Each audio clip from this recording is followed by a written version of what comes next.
E aí, pessoal? Tudo bem? Boa noite. Prazer estar aqui com vocês. A ideia hoje aqui é falar de hexagonal, clean architecture, domain-driven design. Vocês se interessam por esse tema? São assuntos até relativamente antigos, né? A maior parte deles é dos anos 2000, 2002, 2003, 2004. Por algum motivo, isso vem cada vez mais conquistando espaço. Eu acho que a gente foi amadurecendo na nossa profissão, na nossa área. E, para quem não me conhece, meu nome é Rodrigo Branas. Eu tenho um canal no YouTube, se alguém tiver interesse depois. Boa parte do que eu falo aqui também tem lá no canal em várias lives. Eu faço muita live em outros canais também, com a galera da Full Cycle. Então, se vocês olharem lá nesses outros canais também, vocês vão encontrar muito conteúdo. Bom, na terça-feira que vem, dia 14, eu vou participar de uma live especial no canal do Valdemar Neto. Ele é de Pelotas, ele é gaúcho, e a ideia dessa live também é arrecadar fundos, então conto também com a presença de vocês. Além de mim, Felipe, e a Tayana também vai participar. Vai ser às 19 horas, na terça-feira, dia 14. Então, tem o QR Code, mas se quiserem entrar direto no canal do Valdemar Neto, vocês vão também encontrar essa live. Bom, para a gente começar, vamos ver quem faz mais pontos aqui. Essa, de certa forma, é uma palestra que fala bastante sobre código, sobre qualidade de código, sobre experiências muitas vezes ruins que a gente já teve. Alguém já teve experiência ruim com código? Pensou em desistir? Vamos ver quem faz mais pontos. Quem já trabalhou num projeto onde o código era tão bagunçado que você não sabia nem por onde começar? Vai calculando os pontos aí, vamos ver quem faz 7. Partes desse projeto, só uma pessoa sabia mexer. Às vezes era você mesmo, né? O que é uma técnica boa hoje em tempos de recessão. Você mantém seu emprego. Isso era uma técnica que nos anos 90 todo mundo usava. Cuidado para não voltar, né? Porque aí ninguém pode te demitir. Às vezes demite assim mesmo, né? Você já mexeu numa coisa e estragou outra? É a nossa especialidade, né? Quem já, de certa forma, notou que tinha mais defeito para corrigir do que funcionalidade mesmo para implementar? Tem empresa que tem até equipe de correção. Quem já trabalhou com isso? Toma cuidado, porque às vezes quando você pede demissão é tipo um relacionamento, né? Quando você termina, você não sabe os problemas que você vai enfrentar no próximo relacionamento. De certa forma, com código é parecido. Qual é a chance de você cair numa equipe de correção no teu próximo emprego? Pequena ou é grande? É grande. Na entrevista ninguém vai te falar isso, mas você vai descobrir. Tudo era urgente, você tinha que parar uma coisa para fazer outra. É a nossa vida, né? E por fim, que de hoje? Sexta. Quem tem coragem de fazer deploy agora? E aí, quem fez 7? Levanta a mão. Dá um grito aí. É isso aí. Então, muito do que a gente vai falar aqui hoje, de certa forma, é por causa disso. E por que isso acontece? Por que a gente passa por isso ainda em 2024? Bom, daqui a pouco a IA vai nos substituir e a gente não vai mais passar por isso. Talvez seja um outro problema. Talvez parte do que a gente está falando aqui também deixe de fazer sentido. Mas por que isso acontece? Porque o código é ruim. Como é que você sabe que o código é ruim? É um sentimento, é uma sensação, né? Não tem como você olhar, muitas vezes, e tangibilizar. Às vezes é um feeling, não é verdade? Quem já interagiu com código assim? Não precisa nem saber que não é em Go, ou, sei lá, em TypeScript. Está em que linguagem isso aqui? Não importa, né? Que linguagem que está? Quem tem olhos sensíveis aí? Java, né? É isso aí. Por que você acha que esse código é ruim? Você nem leu ainda. Porque você sente, né? Você sabe. Você começa a olhar esses desenhos assim que são feitos, né? A distância da margem diz muito. Número de linhas diz muito. Essas palavras assim, não sei se dá para ler aí, mas result 2, é o ápice da falta de criatividade, não é? Já ouviu alguém falar, alguém que deu um nome ruim para uma variável, que deu o nome ruim porque não tem criatividade? Quem já ouviu isso? Não é sobre criatividade, é só você dizer o que você está fazendo, né? S1, temp, aux, result. Não é questão de criatividade, é tipo mania, não é verdade? Mas beleza, não é sobre isso que a gente vai falar hoje. E aí, o outro motivo, em grande parte, é falta de teste automatizado. Não tem como você garantir que o teu código funciona sem um teste automatizado. Qual seria a outra alternativa? Qual que é a outra alternativa? Testar manualmente. Se o código não mudasse, faz todo sentido, mas o código muda. E quando ele muda, o que acontece? Você tem que testar de novo, não tem? E todo dia você escreve 50, 100 linhas de código. As pessoas produtivas, as outras, sei lá, escrevem, às vezes nenhuma linha, né? Você tem que retestar todas aquelas linhas que você já escreveu e as linhas que você escreveu hoje. E amanhã a mesma coisa. O que faz com que o problema seja sem solução, praticamente. Então, o único jeito é a gente simplesmente confiar que a gente não quebrou nada, coloca em produção, deixa o cliente descobrir que quebrou, te avisar, e aí você corrige. O mundo é assim, né? Essa é a forma que praticamente todo mundo trabalha. Mas aí o ponto é que sem o teste, você não tem coragem de refatorar. Você tem coragem de refatorar uma coisa sem teste? E, geralmente, as piores partes do sistema são aquelas que têm o pior código. As piores partes, não, as partes mais arriscadas. Você faz um e-commerce, quem vai mexer no código de checkout? Tem coragem? Naturalmente vai ser ruim esse código, porque ali é onde você tem menos coragem de mexer. Ali é onde você vai ter prejuízo, muitas vezes. Então, sem o teste, não existe a coragem. Mas não é sobre isso que a gente vai falar hoje. Como é que você mede a qualidade do código? De uma forma tangível. E aí? Sonar, né? Você pode usar alguns tipos de métricas de análise estática. Agora tem inteligência artificial, que pode te ajudar a xingar muitas vezes. Então, você pode olhar número de linhas, número de classes, distância da margem, complexidade. Só que tem, de certa forma, uma técnica que não falha, que é xingar o código. Então, quanto mais você xinga o código, você olha para o código e xinga. Esse ato de xingar, muitas vezes, faz com que você, de uma forma muito inconsciente, defina se aquele código é bom ou ruim. E você se vê assim, muitas vezes. Quem já ficou assim? Xingando o código e quem escreveu. Porque você, muitas vezes, de olhar o código, você sabe quem foi, não sabe? Você já não sabe que tem um certo colega que escreve código de uma maneira. E isso, hoje em dia, tem pull request, o que estragou um pouco a experiência, né? Aquela surpresa de você fazer lá no CVS, no SVN, quando você sincronizava a base de código, e você não sabia que aquilo tinha sido importado, porque você não sabia, você não fica analisando diff antigamente, você não fazia isso. E, de repente, você entrava numa classe e tomava um susto, não é assim? Hoje perdeu a graça, com o Git perdeu a graça. Muito bom.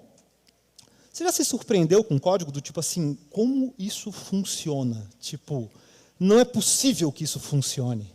Já aconteceu? Você se surpreende, assim, como é que a pessoa foi tão criativa? É difícil fazer como a pessoa fez. Tipo, é difícil. De uma forma, é tipo um castelo de carta empilhada e funciona. Tipo, né? E aí, por fim, quem já pediu demissão por causa do código? Ninguém pediu demissão? Se não pediu, vai pedir ainda, porque isso cria um certo ambiente caótico ao redor da equipe. Então, as pessoas têm uma relação pior, o ambiente fica mais carregado, sabe? Quando ninguém ajuda ninguém, todo mundo reclama de tudo. As pessoas da empresa viram a cara para você. Porque se o código é ruim, tem muito defeito. Se tem muito defeito, setor de atendimento não gosta de você, setor comercial perde vendas, então você, muitas vezes, é a pessoa odiada na empresa. Não é verdade? Se você for odiado dentro da área de desenvolvimento, pior ainda, você é o odiado do odiado na empresa. Talvez seja você. Como é que você resolve? Aí você se depara com algumas literaturas tipo essas. Alguém já leu esses livros? São todos muito bons. O resto não leu? Não olhou? É bom olhar, gente. Clean Code, todos eles são legais. Não vou ficar enaltecendo um ou outro aqui, tá? O ponto é que esses livros, destaque para o Effective Java, muito bom, mesmo para quem não é de Java, tá? E esses livros, eles, apesar de serem muito legais, eles te ajudam a escrever código simplesmente. Te ajuda muito dentro de um método, dentro de uma função, a usar uma variável melhor, não deixar com que as condições se acumulem de uma maneira muito perigosa, então você vai aprender, de certa forma, a extrair variável explicativa, extrair método. Só que o problema é que, e depois que você extraiu o método? Para onde você move aquele método? Qual responsabilidade fica em qual classe ou em qual arquivo? Entendeu? Então, esses livros, de certa forma, apesar de serem muito bons, eles têm uma limitação muito grande na escrita de código. Comentário é muito ruim, não vai ter comentário. Eu não gosto de linha em branco, por exemplo, então não uso a linha em branco dentro de método, dentro de função. É opinião minha. Mas isso tem um certo limite. Então, por isso que a gente está tentando ir um pouco além, né? E aí, deixa eu perguntar uma coisa. No projeto que vocês trabalham hoje, por que ele tem o design e a arquitetura que ele tem? Opção número 1. Não sei, já estava assim quando eu cheguei. E aí? Beleza. Opção 2, copiamos de outro projeto que já existia, que eu não sei porque já estava assim quando eu cheguei. E aí? Acontece muito de copiar, né? Opção 3, seguimos um tutorial. O tutorial falou para fazer assim, eu fiz assim, não tem dúvida, né? Opção 4, o framework. Aqui começa o problema. Porque o autor do framework, ele não te conhece, certo? Geralmente, né? Antigamente a empresa criava o framework, aí ele te conhecia, fazia mais sentido. Mas os frameworks de hoje, o autor ele não te conhece, ele não se propõe a resolver o seu problema, ele se propõe a resolver o problema dele ou dela. E aí a gente absorve, não estou sendo contra framework, mas a gente absorve aquele design que muitas vezes foi imposto pelo framework. E aí, de certa forma, isso acaba predominando no nosso código. Não estou dizendo que isso é ruim, é só uma constatação. 5, foi aleatório. Você vai se expressando, né? Tipo um pintor de um quadro, assim. Vai saindo, pinceladas, as coisas vão ficando daquela jeito. Acho que o 5 é o mais comum, né? Ele começa copiado e se torna aleatório. Eu acho que vai assim. Douglas Martin, que não é desenvolvedor, não é parente do Bob Martin também, diz o seguinte, muito legal. O design é inevitável. A alternativa ao bom design é o mau design, não é nenhum design. Então, é um negócio que não tem como não se posicionar, entende? Você é obrigado a se posicionar. Não tem como. Ou você segue uma estratégia clara, ou as coisas ficam aleatórias e você cai num mau design. Não precisa ler o código necessariamente, tá? Nem sei se dá para ver. Dá para ver daí, não? Que linguagem é? Só para testar. PHP. PHP foi aleatório, tá? O que você acha desse código? Ruim. Qual é o problema desse código? O problema é que ele mistura algumas responsabilidades que não deveriam estar misturadas. Tem nada a ver com o PHP, tá, gente? Então, no mesmo lugar, ele está acessando o banco de dados, então isso é uma certa responsabilidade, ligada a recursos de runtime. Outra é processar regras de negócio, calcular a multa, calcular juro, e outra é renderizar os dados numa tela. Reparou que a gente misturou 3 coisas que não deveriam estar misturadas? E quem já trabalhou em um projeto que tinha mais ou menos isso? Né? Isso é uma questão de design, que a gente já vai descobrir o que é daqui a pouquinho. Por mais que você melhore esse código, eu uso o melhor nome para essas variáveis, eu melhoro a forma como os condicionais estão escritos. Ainda assim, se certas responsabilidades forem misturadas, você vai acabar tendo um certo problema de manutenibilidade, de testabilidade. E aí entra uma questão bem interessante, que é essa relação de código, design e arquitetura. Todo código que você escrever, esse ou qualquer outro, todo código, obrigatoriamente ele está apoiado em decisões de design. E toda decisão de design é limitada por decisões de arquitetura. Aí você pergunta, mas qual a diferença de design e arquitetura? Né? Eu não diria que é uma questão discreta, que ou é design ou arquitetura. Eu acho que é uma coisa contínua, que você vai saindo do design e vai entrando na arquitetura. Tá? Design diz respeito a o quê? Resume design numa palavra, o que você diria? Oi? Fala alto que eu sou meio surdo. Estilo, o que mais? Organização, boa, o que mais? Vou botar uma palavra aqui. Responsabilidade, faz sentido? Design diz respeito à responsabilidade. Por que o nome do negócio é design pattern? Porque é um arranjo de responsabilidades, faz sentido? Então, quando você diz o seguinte, olha, eu vou pegar essa responsabilidade de acesso a banco, eu vou mover para cá, e essa de negócio eu vou mover para lá, tem a ver com design. E isso é uma coisa que você faz o tempo todo. Por isso a ideia de ter uma estratégia de design mais ou menos bem definida. Por que a arquitetura limita o design? A arquitetura são aquelas decisões que são importantes e difíceis. Qual linguagem eu vou usar? Qual é a estratégia de comunicação entre serviços? O tipo de banco vai ser SQL ou NoSQL? Eu vou usar uma arquitetura orientada a eventos? Então, isso, de certa forma, vai restringir design. Quando eu digo que eu vou usar orientação objeto ou funcional, concorda que restringe a tua capacidade de aplicar certos tipos de design? Porque a orientação a objeto se enquadra bem em um tipo de design, numa forma de se expressar com o código de atribuir responsabilidade. Funcional outra. E se você estivesse desenvolvendo em assembly, concorda que você tem outra capacidade? Natural, pela forma como você junta esse código, como você distribui o fluxo de execução. Então, você sempre vai estar dentro disso. O teu código, amparado em cima de decisões de design, é limitado por decisões de arquitetura. E, como eu falei, eu não acho que seja uma... Aqui está muito discreto, mas é mais contínuo que isso. Definição de camada seria de design ou de arquitetura? O que vocês acham? É louco, né? Porque se você está numa classe, você extraiu um método, você moveu esse método para outra classe, você fez uma associação entre as duas, dependendo das responsabilidades, mudou de camada. Você vê que começou no design a decisão? Então, a arquitetura ela acaba indo mais um pouco para lá, dando amparo a essa decisão, sustentando essa possibilidade. Quando você inverte uma dependência, é um princípio de design. Muito bem. Tem um negócio chamado arquitetura hexagonal, que é um dos temas de hoje, né? E aí, o Alistair, eu já fiz uma live, inclusive, com ele lá no canal, se não assistiram depois, deem uma olhada. O Alistair é um dos signatários do Manifesto Ágil, e ele criou esse conceito de arquitetura hexagonal, ou ports and adapters, com o seguinte propósito: permite que uma aplicação possa, olha que interessante, ser dirigida, ser operada, que alguém possa interagir.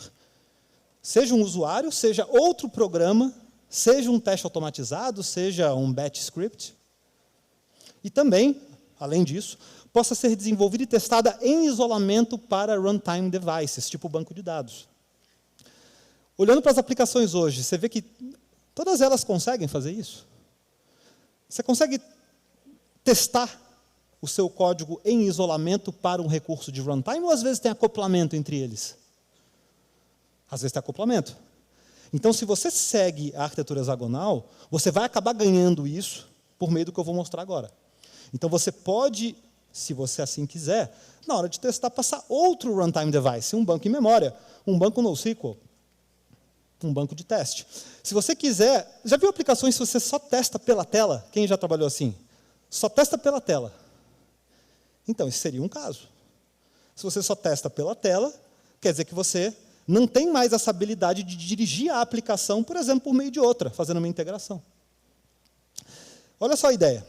Como é que você fica aderente à arquitetura hexagonal? Você simplesmente pega a sua aplicação, que é esse hexágono que ele idealizou, e você separa para um lado os drivers, que é simplesmente... Por isso que eu nunca considero que a API... Já viu gente que chama o todo de API? Já viram isso? É meio estupidez, porque se você parar para pensar, API é só o driver. API é só o canal de comunicação. Já viu gente que chama aplicação de aplicação web? É levemente estranho, porque web é o quê? Não é só o canal de comunicação? Se você separa o front-end do back-end, aí sim, realmente, no back-end é só um canal de comunicação. É um suporte ao protocolo HTTP, mas você poderia ter um CLI, você poderia ter um teste, poderia ter uma fila. Entende? Antigamente você tinha tudo junto, até existia uma camada de apresentação web ali dentro. Mas ela seguia não sendo uma aplicação web. Por acaso tinha um driver que era na web. Beleza. Por um lado, então, você separa isso. Quer dizer que existe uma separação física aqui no meio. Então você não pode ter aquele acoplamento que eu mostrei antes. Você não poderia juntar aquelas coisas. Você não poderia juntar a regra de negócio com a tela. Entendeu? Do outro lado, você tem o lado dos recursos.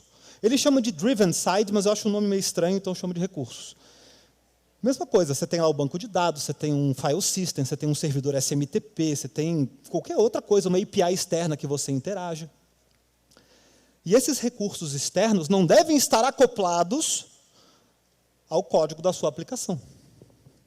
Porque se assim estiverem, você perde a habilidade de flexibilizar, de variar, de usar outro. E aí você não testa em isolamento. Não poder testar em isolamento já te atrapalhou alguma vez na hora de testar? Qual é o caminho para você testar uma coisa que está acoplada a recurso? Você pode usar algum test pattern. Pode usar mock, stub, fake, até que... Só que você tem que dar, às vezes, algumas voltas a mais, pode ser que seja mais complexo. Né? A ideia do Ports and Adapters é que você vai colocar uma interface, olha que interessante, um contrato, aqui na fronteira, ó, aqui no final. E você vai fazer com que o seu código de aplicação conheça apenas o contrato. Consegue enxergar isso? Mas se ele enxerga apenas o contrato, quer dizer que ele não sabe com quem ele está interagindo, correto? Pelo princípio do polimorfismo. Se você só conhece o contrato, qualquer um que implemente esse contrato, desde que respeite a Barbara Liskov e não quebre em tempo de execução quando for substituído, princípio da substitution, então ele vai suprir a necessidade e pode ser mais útil no teste ou em um determinado contexto, te dando essa liberdade. Né? Do outro lado, você vai ter também o teu use case, por exemplo, na outra fronteira, se acoplando a um controller, a uma fila, algum outro tipo de responsabilidade. Tá? Olha só, mostrando rapidamente código aqui, não se espantem. Não é Go, mas é rápido. Tá? Vocês conseguem ver nesse zoom aqui, dá para ver? Lá no fundo? Dá? Beleza, então tá bom. Olha só, isso aqui seria um design ruim, como eu mostrei no início. Então, eu tenho um endpoint, tem um /checkout aqui, e dentro do /checkout eu conecto no banco, eu valido um e-mail, eu gero um ID para o... Bom, é um checkout, eu gero o ID do pedido, eu vejo se a quantidade está correta, eu faço um laço aqui pegando cada item que foi pedido, calculando o frete, está tudo meio misturado. Então, eu tenho essas duas responsabilidades misturadas, os drivers e os resources. Como é que eu resolvo isso com hexagonal? Olha que interessante. Repara que o papel do driver agora, ele é um só. Ao receber a requisição, ele simplesmente vai lá, instancia. Ele instanciou, mas ele poderia ter recebido isso de fora. Instanciou um service, né? Chamou o checkout, pegou o resultado e devolveu. Agora ele está na responsabilidade dele como driver, sim ou não? Sim. Então, beleza. Olha só o que acontece com o responsável pelo banco de dados. Não estou usando padrão nenhum, tá? Não é repository, não é DAO, não é nada. Tem lá, get product, tem uma query. Save item, save order. Parece que está na sua responsabilidade? O que você acha? Sim? Tá. Só que reparou que eu implementei uma interface aqui? Para que serve a interface? Go tem interface? Não sei, beleza. Se tiver, beleza. Para que serve uma interface? Por que eu implementaria uma interface? Contrato. Vou continuar a pergunta. A interface serve a quem implementa a interface ou a quem usa a interface? A quem usa a interface. Boa, boa. Gostei. Muito bom. Por que é quem usa? Vamos mostrar uma coisa para vocês. Isso aqui seria uma forma tradicional de usar uma certa dependência. Em rosa, você está vendo aí o source code dependency, que é aquilo que você importa, é aquilo que você interage. Tracejado, em verde, está o flow of control, que é para onde o fluxo de execução é levado. Certo? Se eles vão na mesma direção, você não consegue flexibilizar isso. Está estático. É quando você faz um new dentro de uma determinada classe. Você está acoplado naquela classe. Agora, se você vem aqui e faz isso aqui, ó, aqui você inverteu a dependência.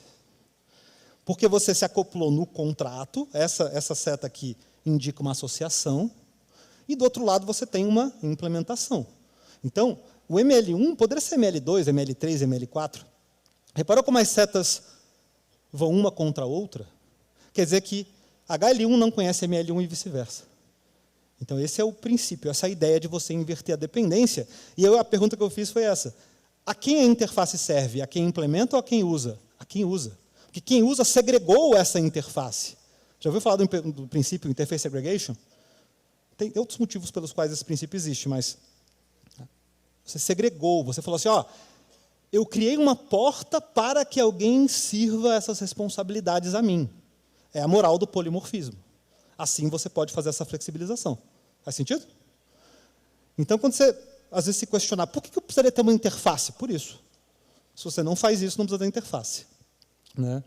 E aí, espera aí que eu esqueci de mostrar o principal. Aqui, ó. Olha como é que fica, no final, a responsabilidade de checkout. Eu fui chamado pelo driver, então não sei quem é o driver, e eu interajo com uma interface, então eu não sei quem é a implementação. Isso faz com que eu tenha a liberdade de ser dirigido de formas diferentes e de consumir recursos diferentes sem que eu saiba, sem que esse código saiba. E esse código ficou um pouco mais focado em negócio. Não tem nenhuma alusão aqui à tecnologia, a recursos de runtime. Faz sentido, pessoal? Hexagonal é isso. Tá? A arquitetura hexagonal é exatamente isso. Por que hexágono? O próprio Alistair responde isso, né? É só para desenhar. E acabou sendo um bom nome comercial. Então, é simplesmente ter espaço para você desenhar drivers ao redor. Só isso. Né? Mas é mais um efeito visual. O número 6 não tem a ver com nada específico. Isso faz com que você siga também o princípio da responsabilidade única de uma certa forma, porque você não mistura coisas que mudam por motivos diferentes, e também favorece o princípio da inversão da dependência, fazendo com que módulos de alto nível, quanto mais alto nível, mais próximo do negócio, mais estável. Quanto mais baixo o nível, mais próximo do sistema operacional, mais instável.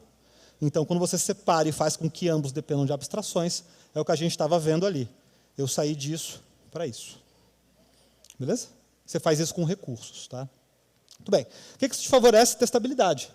Você consegue testar as coisas em mais isolamento, logo os seus testes são mais rápidos, quebram menos, e você não tem tanta dificuldade de ambiente. Não que você não tenha que ter. Não existe um tipo de teste melhor que outro, todos são bons. Até o manual é bom.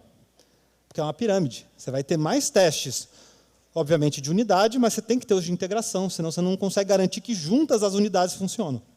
Então, todo o teste é importante. Tá? Domínio anêmico, eu já ouvi falar nisso? Domínio anêmico. Usar uma linguagem orientada a objeto não implica em adotar um design orientado a objeto. Faz sentido? Quem já trabalhou com linguagens orientadas a objeto de formas extremamente procedurais? É o mais normal, inclusive. Né? É raro trabalhar de maneira orientada a objeto, e não estou dizendo que isso necessariamente é bom. É só um estilo de design. Existem dois padrões que vêm de um livro chamado Patterns of Enterprise Application Architecture, que eu vou mostrar a capa depois, do Martin Fowler. Tá? Transaction Script e Domain Model. O que é o Transaction Script? Que é o que praticamente todo mundo adota. É a ideia de que você organiza o seu código por um conjunto de procedures, de métodos, de funções, delegando de uma para outra. Só que fazendo uma coisa a mais. Tá? Tirando a ideia do objeto de cena. O que é o objeto? É um conjunto de quê? Características e comportamento. O que é a anemia? É separar a característica do comportamento. Já viu isso? Você tem várias classes que só têm métodos, mas não têm estado. Os services não são um pouco assim, sem estado? E você não delega de um service para o outro, e fica delegando de um para o outro? E o que você passa de um método para o outro, de um service para o outro? Você não passa objeto? E o objeto tem método? Não. Ele só tem o quê? Chave e valor. Só tem característica. Então, a anemia é exatamente isso. Eu não estou dizendo que isso é ruim. É um design. Basicamente isso aqui, pessoal. Você recebe uma requisição, você tem um bloquinho que delega para outro bloquinho, que delega para outro bloquinho. Todos os bloquinhos, eventualmente, vão no banco, por isso o Transaction Script. E, eventualmente, algum desses blocos também pode ser usado direto pelo controller, o que já é um certo problema, porque você tem responsabilidades ali meio atravessadas. Né? Se o outro endpoint quiser mudar, te afeta, não é verdade? Quem já viu uma coisa quebrar outra, referência circular de um bloquinho chamando o outro? Essa é a forma mais normal de se trabalhar. Mas tem outra, que eu não estou dizendo que ela é melhor, ela só é diferente, que é o Domain Model. Então, você faz com que as suas regras de negócio estejam distribuídas, a complexidade esteja distribuída num conjunto de objetos. Não é muito fácil fazer isso. E aí, acontece mais ou menos isso. Seus controllers, que está representando aqui um driver, tem que ter um driver, senão ninguém interage com a tua aplicação também. Ele vai falar com algo que vai expor comportamento, por isso que eu usei o termo use case, e esses use cases vão delegar para uma outra camada, essa em vermelho, que tem os objetos de domínio. O que é difícil fazer quando você tenta ir por esse caminho? É saber dividir essas responsabilidades nos objetos de domínio. Senão você cria um monstro todo acoplado e você não consegue persistir. Daí a ideia de aggregate do DDD, que eu já vou falar. Tá? Tranquilo? As ideias?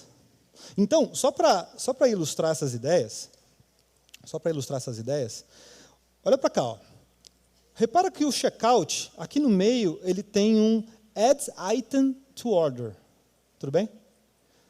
O que é o add item to order? Ele vem aqui e faz um save item. Então, o método checkout salva na tabela order, O método addItem-to-order salva na tabela item.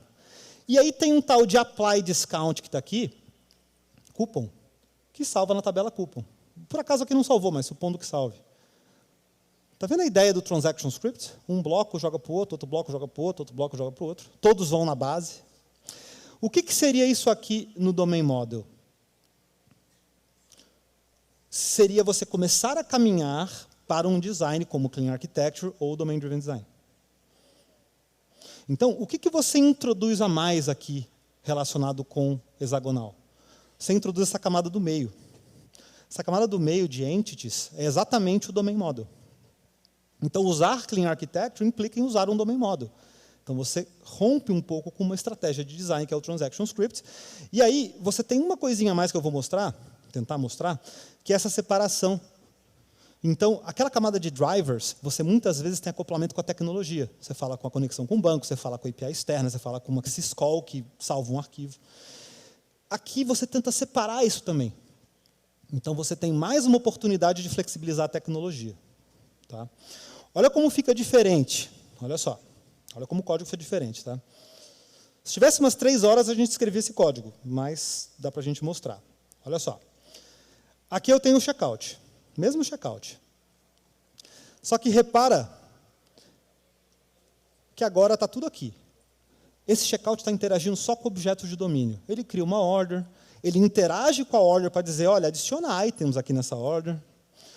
Ele vai lá, pega um cupom de desconto, fala com o repositório, mas podia ser outro padrão, aplica esse cupom dentro da order. Então, olha como ele delegou as responsabilidades de negócio para outra camada que não é mais a camada de aplicação. E aí, se eu venho aqui na order, está vendo que ela não tem nenhuma referência a recurso?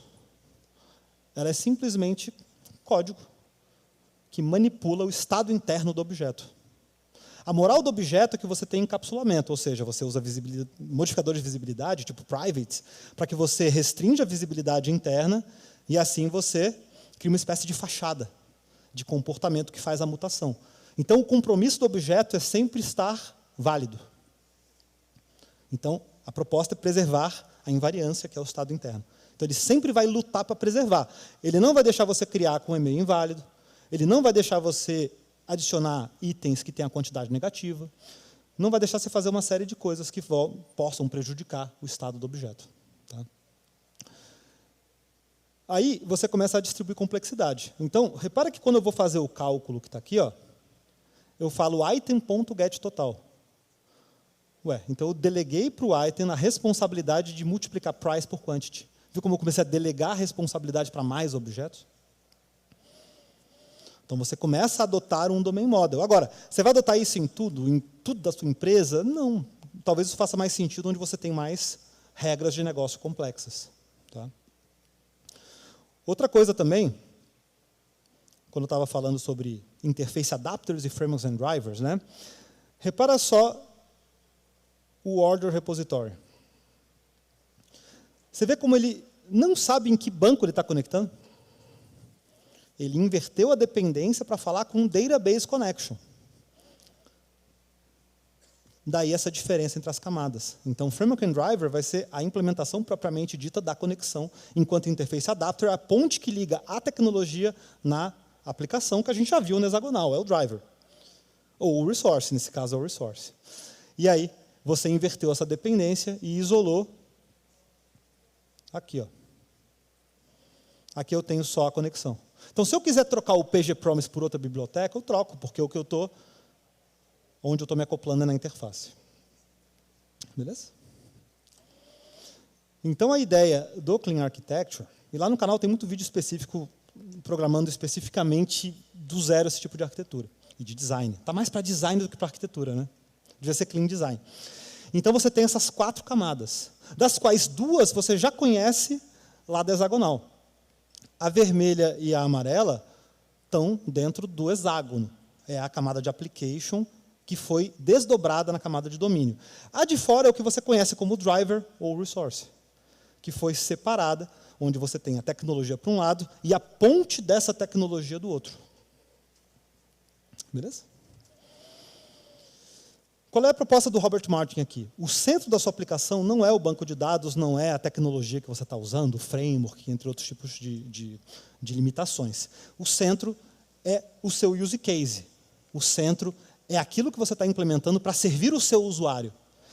Acontece muito quando a gente está implementando, começar pela base, começar pela tela, não é assim? A gente começa por outros pontos. A proposta dele é que você foque no use case, no comportamento que faz a diferença na vida do seu cliente, e aí você vai refatorando para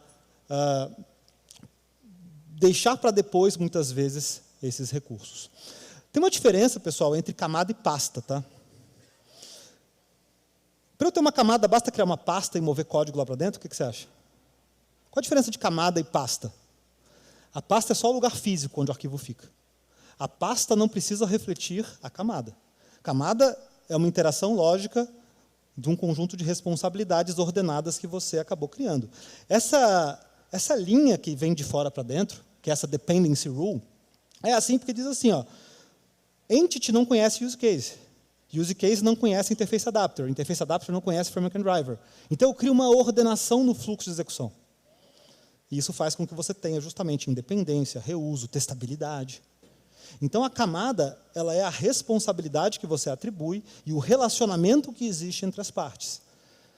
A pasta é o lugar físico, igualmente importante. Você tem que ter uma estratégia como é que você localiza fisicamente os arquivos. Mas você pode colocar todos os arquivos numa pasta só, que ainda assim você vai ter camada. Você pode botar tudo nas pastas bonitinhas que você não vai ter camada.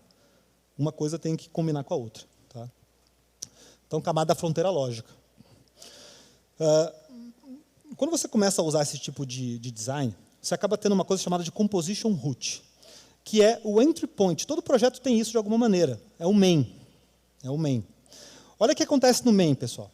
É onde você inicia esse projeto. Você vai ter lá, criação do Database Connection. Você decide qual instância de Database Connection.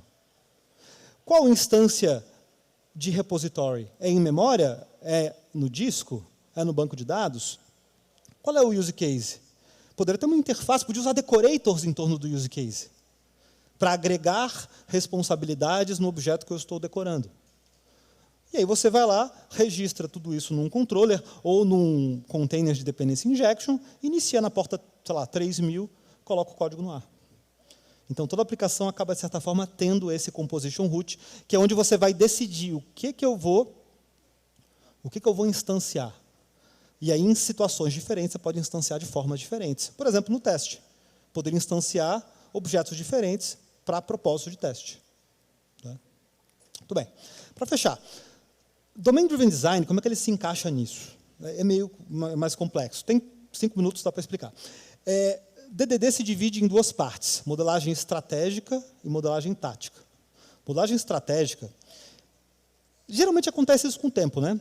Já teve essa sensação em projetos mais antigos? Passa 1 ano, 2, 3, 4, 5, parece que tudo fica embolado, não parece?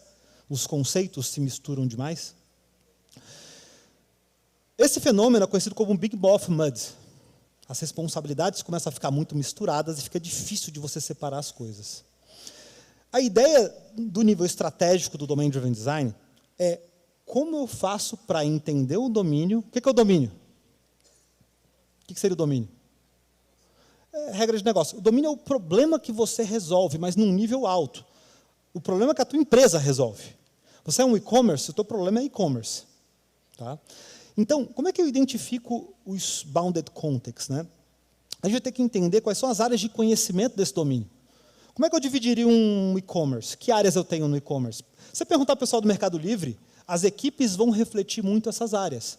Você provavelmente vai ter uma equipe que lida com catálogo de produtos, você vai ter equipes que lidam com nota fiscal, com shipping, com promoções, com recomendações, com cálculo de preço, com cálculo de frete. Não é assim? Então, você identificou áreas de conhecimento deste domínio que é e-commerce, e aí você decidiu como é que eu faço para quebrar isso em bases de código diferentes, porque eu entendo que, ao fazer isso, eu reduzo a complexidade que fica concentrada no mesmo lugar. Então, a questão física. Todo mundo devia adotar DDD no nível estratégico, nem sempre no nível tático. No estratégico, sim. Tá? E aí tem um negócio que é complicado, que é o seguinte. Alguma vez você já desenvolveu um negócio que, tempos depois, você olhou para trás e viu assim, eu não devia ter desenvolvido isso? Devia ter contratado uma empresa e integrado? Quem já sentiu isso? Se não sentiu, vai sentir e vai lembrar de mim. Quando você começa a olhar para os seus subdomains, para as áreas de conhecimento, você pode enquadrar em 3 lugares. Tá? Ou é core domain, ou é domain de suporte, ou é genérico. Não dá para ler aí, provavelmente, mas você tem uma linha que é diferenciação, que é essa aqui, que vai nesse eixo, e você tem para cá complexidade. Tudo que te traz diferenciação e é complexo é o seu core. É o que faz você existir no mercado. Sem isso, qualquer um te substituiria. Certo? Então, é o seu core domain. O que é de suporte é o que serve ao core domain, mas é importante. Você tem lá, de repente, dentro do Mercado Livre, você tem uma área de pagamento, uma área de emissão de nota. Aí é discutível, depende do porte da empresa. Recomendação suporta o core. O core é vender produto. Né? Só que tem áreas genéricas. Por exemplo, você acha que o e-commerce precisaria implementar, de repente, nota fiscal? Integrar para emitir a nota de produto? Ou poderia usar um parceiro? O que você acha? Você pode entender que isso é genérico? Você acha que um RP, eu trabalho em RP de educação, precisa implementar folha de pagamento? Ou poderia integrar com uma empresa que só faz folha de pagamento? Porque são coisas que, para você, às vezes, não agregam diferenciação de negócio, mas são complexas. Então, é aquilo que você não deve fazer. Aí o Mercado Livre vai dizer, não, mas no Mercado Livre a gente implementa tudo. Claro, eles emitem, sei lá, 1 bilhão de notas fiscais por mês. Nenhum fornecedor vai aguentar isso. Eles podiam ser os fornecedores dos outros. Entendeu? Então, para eles, vira a diferenciação por causa do SLA que eles têm. Mas, para todo o restante, não é. Então, isso é o que você não desenvolve. Então, fazer o estudo dos subdomínios é fundamental para entender o que você desenvolve, o que você bota força, o que você não faz. E aí vem essa relação de bounded context e subdomain. Não necessariamente é 1 para 1. Você pode ter um bounded context para um subdomain, você pode ter vários bounded contexts que atendem a um subdomain, ou o contrário.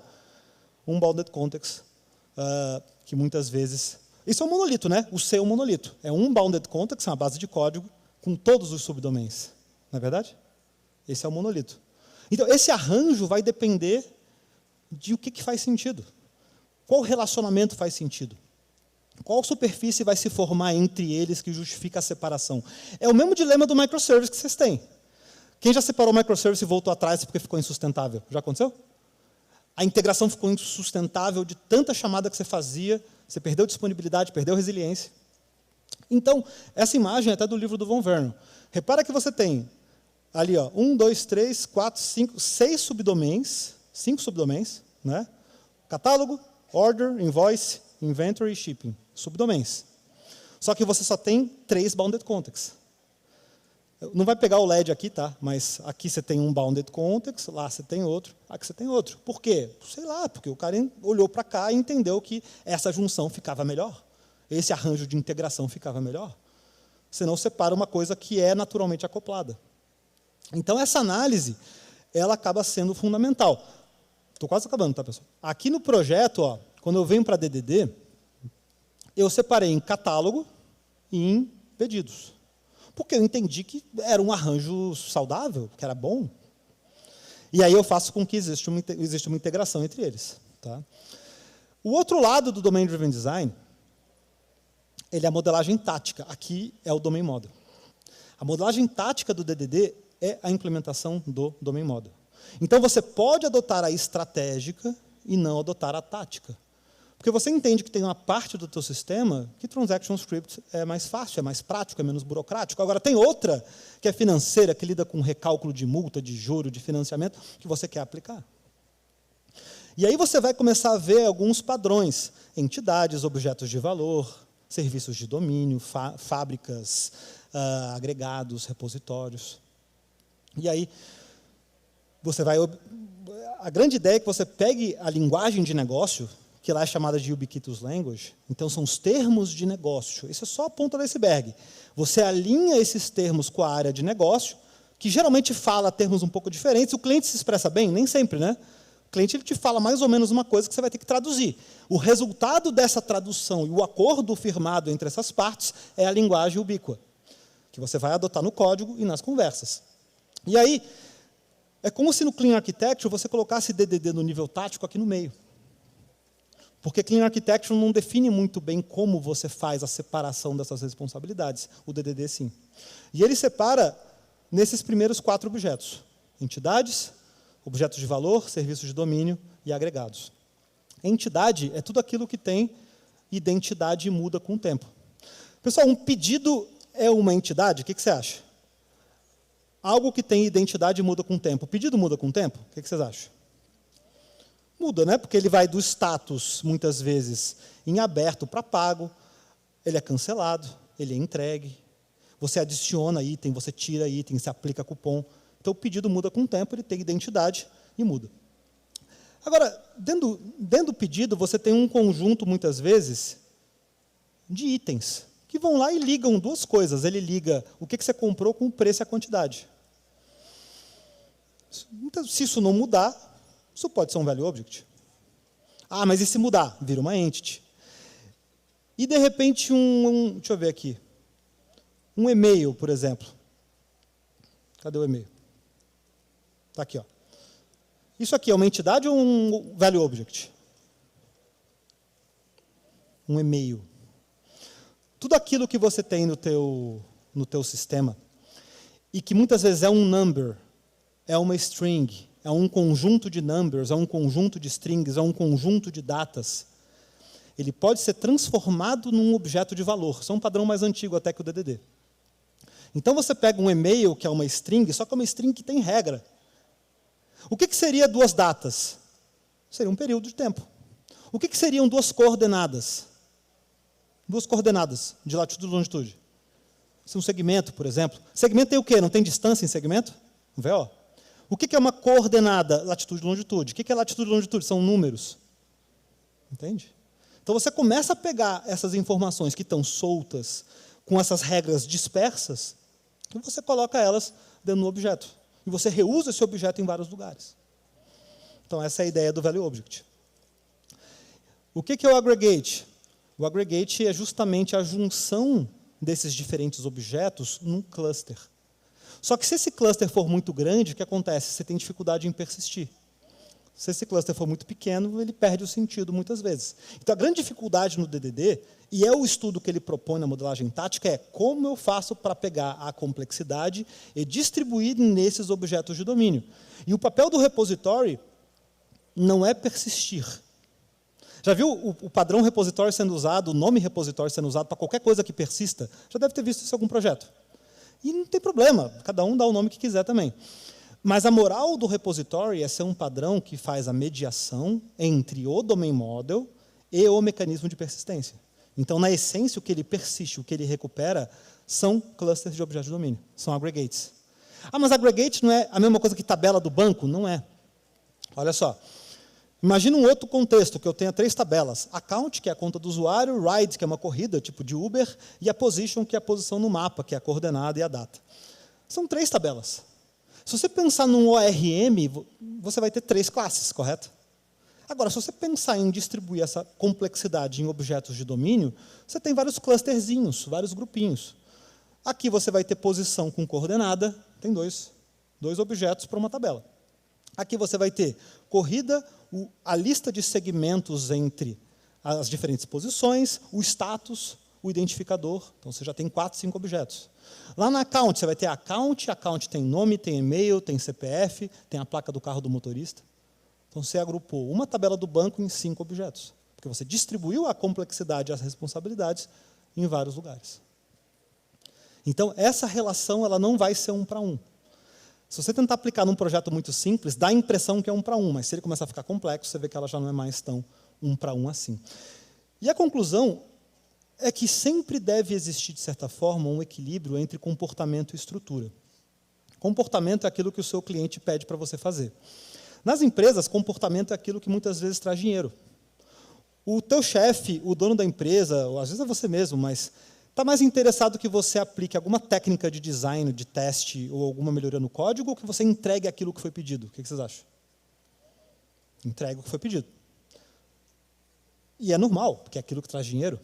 O comercial está interessado que você entregue o que foi pedido, entregue o que ele prometeu, ou o refatório, por exemplo? Entregue o que foi pedido. Então, existe uma força muito grande que nos leva, no dia a dia, a focar só no comportamento. Só que com o tempo e com o foco só no comportamento, a complexidade aumenta e baixa a produtividade de todo mundo. E aí, você quer parar tudo um ano depois para ficar 6 meses refatorando o projeto ou reescrevendo o projeto. O desafio é como é que você faz isso ao mesmo tempo, no dia a dia, linha após linha. Então, quando você consegue combinar essas coisas, e a estrutura vai ser qual tipo de design você aplica, o teste que você cria, o refactoring que você faz, a variável que você refatora, o método que você, de repente, separa em 2, a constante que você introduz para resolver o número mágico.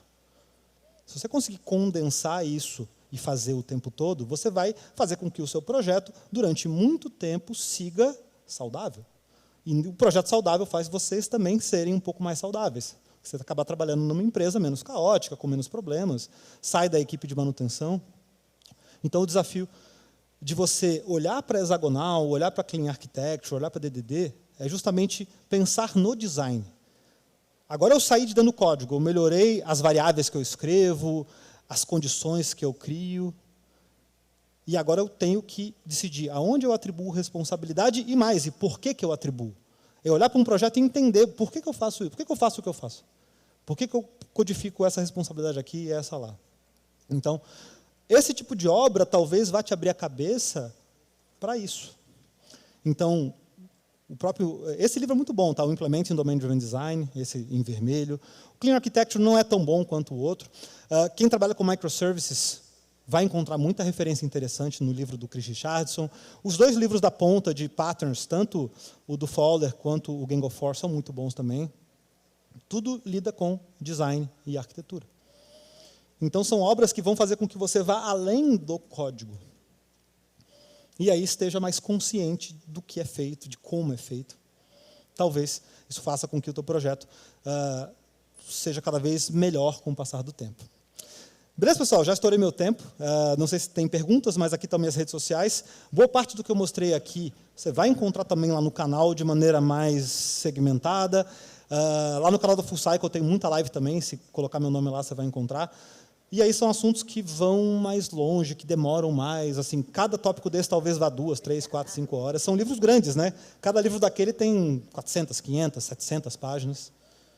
Então, é uma coisa que você vai levar muito tempo estudando, mas a boa notícia é que a maior parte desses livros são antigos.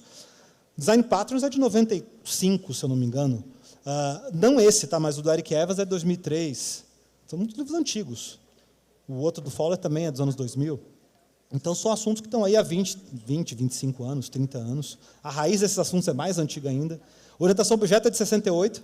Então, talvez sejam coisas que sejam mais atemporais. Não que você não tenha que estudar framework, linguagem, mas isso é uma coisa que vem e vai. Hoje você estuda, amanhã muda. Esses assuntos vão durar bastante tempo. Beleza? Obrigado para todo mundo. Prazer estar aqui com vocês. Até a próxima. Aê! Vocês curtiram, galera? Curtiram, né? Fechamento bacana, pô. Muito bem. Perguntas por senhor Branas? Aqui temos uma. Não, por favor, não. Não. Segura. Aqui tem uma. Vou matar o... Segura aqui. Aqui, ó, do outro lado. Aqui, ó. Eu tenho uma pergunta aqui primeiro. Vai lá. Pode ir. Tudo bom, Brano? César, de Curitiba. Tudo bem? Como que eu lido com a camada de repository para fazer, por exemplo, select simples, sem ficar inchando meus use case, minha application? Sem o quê? Ficar inchando meus use case na camada de application. Então, sempre que você adota domain model, é tipo pneu. Vai existir um pneu que é bom no asfalto e na lama? O que você acha? Não vai.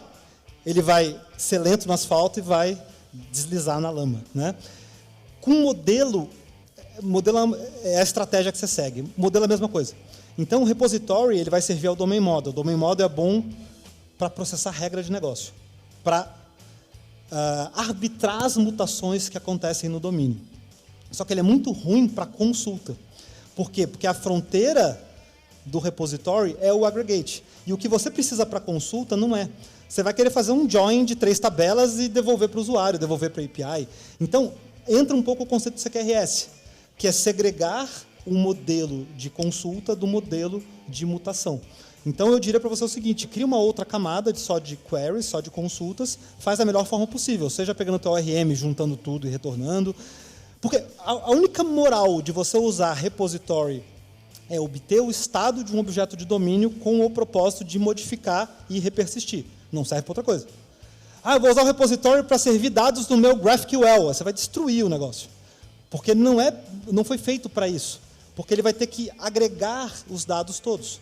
E você não vai precisar necessariamente daquilo tudo e talvez te falte informação. O que vai fazer é que você, muitas vezes, precise de 3, 4 repositórios para pegar partes do retorno de cada um deles, juntar em memória, montar um DTO e voltar. Para fazer isso, faz a query direto e volta, sem passar pelo domain. Faz sentido? Você não faz. Sempre faz, olha ele. Vamos lá, pergunta aqui, ó. Manda. Fala de onde é, nome. Eu sou André, de São Paulo. Já trabalho um tempo com hexagonal, mas tem um problema que é meio difícil de resolver. Às vezes, definir a regra de negócio não é tão simples e, às vezes, as pessoas acabam jogando para dentro da camada de infraestrutura o que devia ser uma regra de negócio ser trazida para dentro da camada de aplicação. Tem alguma técnica, algum material que você estudou, que você sabe, que possa ajudar a identificar quando está sendo desenvolvida uma regra de negócio dentro da camada de infraestrutura? Mas essa camada de infraestrutura, no caso, seria tipo no controller? Por exemplo, uma query complexa no banco, ela, na verdade, devia ser uma regra de negócio composta de 3, 4 queries. Entendi. Só que o cara vai no repositório e escreve uma query complexa. E isso na consulta ou para fazer a mutação? Nos dois casos podia acontecer, tipo, é comum acontecer, tipo, uma query mais complexa na hora de consultar, isso é mais comum, mas já vi acontecer também na hora de salvar, de gravar, nos dois lados da hexagonal ali, tanto no Driven quanto no Drive. Uhum. Se for na consulta, aí cai um pouco no que eu falei para ele de CQRS. Então, usa o melhor do seu banco de dados para você fazer menos I/O, acumular menos dado em memória. Então, eu não vejo problema se for para a parte de consulta. Só que, ainda assim, você vai ter a inversão da dependência, só que não vai aproveitar tanto essa inversão, porque a razão de existência dessa query é ela mesma. Então, é simplesmente extrair dado e retornar, o teste vai acabar sempre sendo no nível de integração. Então, na query, tudo bem.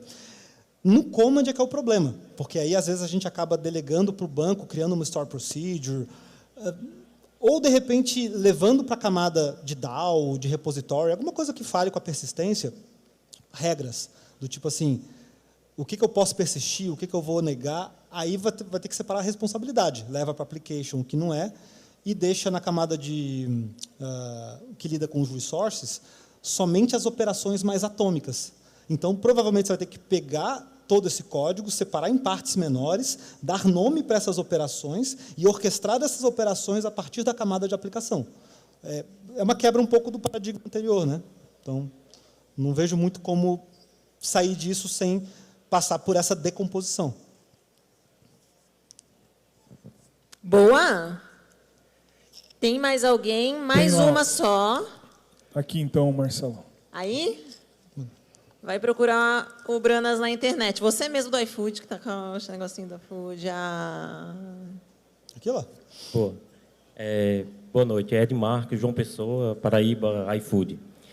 Você vê algum problema numa comunicação entre dois bounded content e essa relação ela ser conformista, principalmente no sentido de ferir a linguagem ubíqua de algum desses bounded content, haja vista que ela tem um pouco de reverberação entre esses dois e deve ser atrelada ao negócio e ao técnico. Mas é conformista dentro da mesma empresa? Dentro da mesma empresa. As áreas brigaram, alguma coisa assim? Ó? As áreas são saudáveis, mas são responsabilidades bem segregadas, são responsabilidades bem diferentes, só que elas precisam se comunicar. Entendi. Só para traduzir a pergunta dele para a galera que não lida tanto com DDD, se você separa as code bases, você tem que ter relação entre elas. Essa relação ela pode ser uma relação sincronizada ou não. Se for sincronizada, quer dizer, essas equipes conversam e dizem, eu vou criar um campo assim, eu vou fazer de outra forma. E aí você tem uma relação de customer-supplier, onde existe uma parceria. Tem casos, que é o que ele falou, que a relação é conformista, quer dizer, cada uma faz do jeito que quiser e a outra que se vire para fazer a integração. Já trabalharam com essa segunda não, dentro da empresa? E ele perguntou, e a linguagem ubíqua é diferente, ela não bate, né? Isso faz parte da natureza do Bounded Context. Então, as linguagens ubíquas dentro dos Bounded Contexts não necessariamente tem que casar, tem que combinar, a essência delas até é ser diferente. Quando é conformista, principalmente, porque geralmente você está na tua empresa integrando com, sei lá, o PayPal. Não dá para tentar falar com o PayPal para ele adequar a linguagem ubíqua dele na sua. Aí existe a Anti-Corruption Layer, que faz uma tradução desses termos que vêm de uma linguagem externa para a sua, para que não exista uma deturpação do domínio. Se é dentro da mesma empresa, talvez possa ser porque as áreas são muito independentes, talvez sejam visões diferentes sobre o negócio, aí eu não sei, domain experts diferentes, mas eu não vejo problema, porque você poderia traduzir daí. É que traduzir deve estar te dando trabalho, né? Então, aí vai ter que fazer a tradução. Mas eu não vejo, assim, em empresas muito grandes, talvez seja o caso do iFood, né? Talvez seja o caso, por ser uma empresa, pensa no Mercado Livre, uma empresa, sei lá, uma Amazon, que são áreas tão distantes que, às vezes, elas seguem diretrizes diferentes de negócio, mas aí, nesse caso, simplesmente faz a tradução e adequa para a sua. Aí você vai ter que decidir o seguinte, qual área talvez esteja mais certa, né? Talvez a sua esteja errada e você vai absorver alguma terminologia de negócio. Talvez você converse com ela e esclareça algum outro termo. Se não der para fazer nenhuma das duas coisas, faz a tradução. Para que exista uma coerência no domínio. Só que se são... O que acontece... Qualquer integração que você faça, gente, é uma responsabilidade que você delegou para outro, para um parceiro, e esse parceiro tem outra diretriz de negócio, por isso a necessidade da tradução. Então, são bounded contexts diferentes que têm, muitas vezes, terminologias diferentes, que é o que ele falou.